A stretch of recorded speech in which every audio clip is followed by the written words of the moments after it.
कैसे हैं आप सभी लोग? तो आपको छोड़ा गया था 1907 के पहले तक। आज 1907 से 1960 के बीच में जितनी भी वेल्डिंग में परिवर्तन हुए हैं उन सभी को जानेंगे। तो चलिए वीडियो को शुरू करते हैं। तो 1907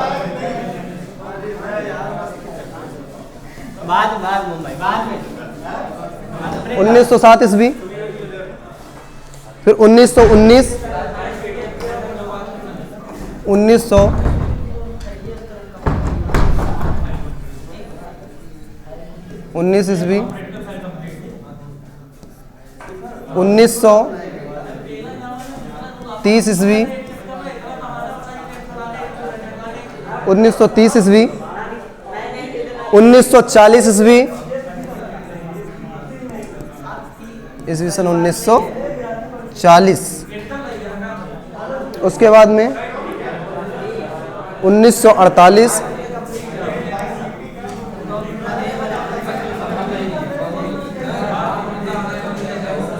1948 के बाद 1957,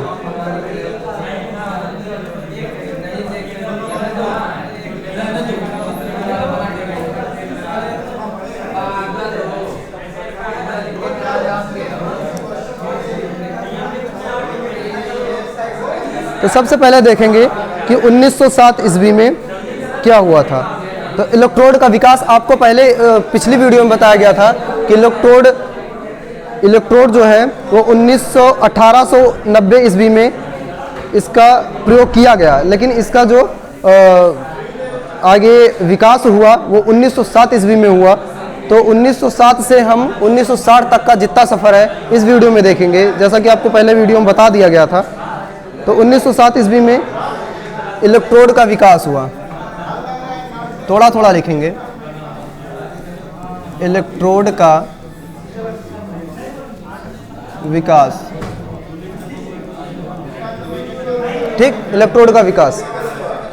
1919 देखेंगे। इसके बाद आर्क वेल्डिंग मशीन का निर्माण, मतलब आर्क वेल्डिंग मशीन जो है जिसे आप SMAW देख रहे हैं, arc welding machine, arc welding machine की खोज किस सन में हुई थी? 1919 ईस्वी में। इसे आप SMAW भी कहते हैं, SMAW, shielded metal arc welding, ठीक। तो 1919 ईस्वी में इसकी खोज हुई थी और इसका निर्माण हुआ था, इसको बना दिया गया था। किसको? AC arc welding machine. ये AC है, केवल AC आर्क।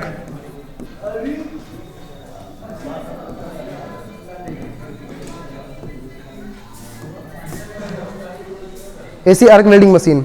फिर 1930 देखेंगे। 1930 ईस्वी में क्या हुआ था कि रेजिस्टेंस वेल्डिंग का उद्योगों में उपयोग शुरू हो गया था 1930 ईस्वी में। और इसे यह भी कह सकते हैं कि तभी इसकी शुरुआत भी हुई और तभी इसका निर्माण भी हुआ, ठीक। 1930 ईस्वी में रेजिस्टेंस मतलब प्रतिरोध वेल्डिंग होता है। रेजिस्टेंस वेल्डिंग, रेजिस्टेंस वेल्डिंग इसकी खोज हुई थी 1930 ईस्वी में। और फिर अब आने वाला जिसका नाम आप सभी लोग सुन चुके हैं और शायद आप लोगों को इंतजार भी होगा उसका, तो 1940 ईस्वी पे आते हैं। आपकी जो वेल्डिंग होगी वो टिक वेल्डिंग होगी। टिक वेल्डिंग की खोज हुई थी 1940 ईस्वी में। और उसके बाद देखेंगे 1948 ईस्वी में। 1948 में टिक के बाद क्या आप नाम लेते हैं? मिग। टिक के बाद मिग वेल्डिंग,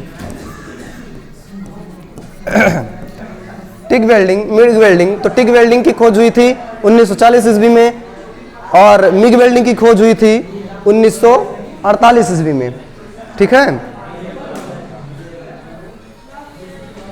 1957 ईस्वी में प्लाज्मा आर्क वेल्डिंग का विकास हुआ। 1957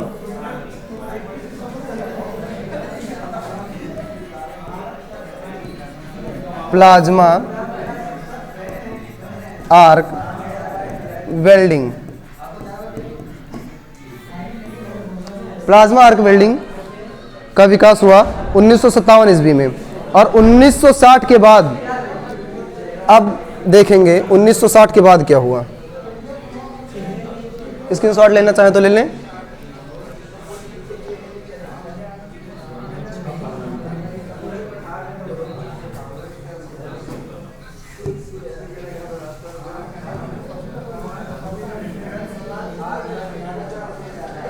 उन्नीस सौ साठ के बाद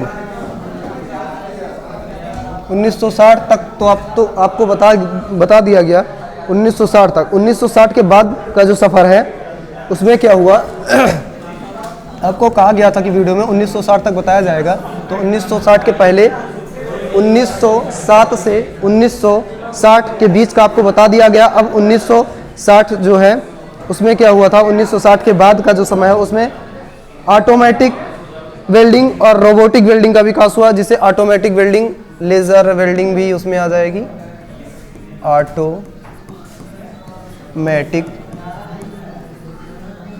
automatic welding,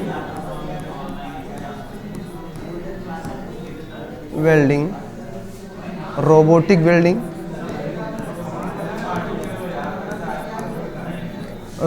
welding, automatic welding, robotic welding का विकास हुआ और इसका उद्योगों में बहुत उपयोग हुआ। अभी आप इसमें देखे होंगे लेज़र वेल्डिंग, लेज़र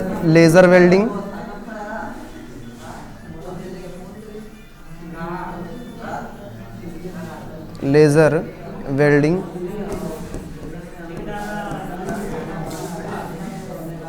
ये आज के समय में इसका उपयोग बहुत तेज़ी से हो रहा है। तो लेज़र वेल्डिंग, ऑटोमेटिक वेल्डिंग जो ऑटोमेटिक की जाती है वो रोबोट से भी देखते हैं तो रोबोटिक वेल्डिंग होती है। रोबोटिक वेल्डिंग ऑटोमेटिक ही तो होती है, उसमें हमको सिर्फ डाटा फिट करना होता है और फिर उससे हो जाती है वेल्डिंग।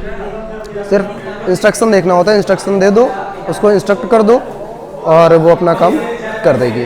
तो लेज़र वेल्डिंग और फ्रिक्शन स्तर वेल्डिंग जो है, फ्रिक्शन वेल्डिंग, फ्रिक्शन वेल्डिंग।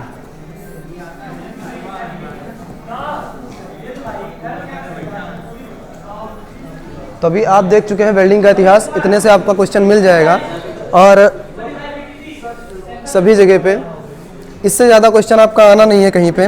आप ITI कर रहे हो, ITI, CTI, और कभी भी अगर वेल्डिंग का टॉपिक है, अगर वेल्डिंग का इतिहास आप जान रहे हैं तो उसमें से 2-3 क्वेश्चन आपको मिलने हैं। तो वेल्डिंग का इतिहास आप इसे देख सकते हैं। और अब जो हम देखेंगे वो जितनी भी वेल्डिंगें हम पढ़ाए हैं और जो नहीं भी इसमें बताई गई है, तो जितनी भी वेल्डिंगें हैं सब हम देख लेंगे और डीपली पढ़ेंगे। हर एक वीडियो में एक वेल्डिंग के बारे में आपको बताया जाएगा। आगे बताएंगे कि SMA क्या है, टिक क्या है, मिक क्या है, जितनी भी वेल्डिंगें हैं सब आपको बताया जाएगी। तो बने रहिए। तो मिलते हैं अगले क्लास में।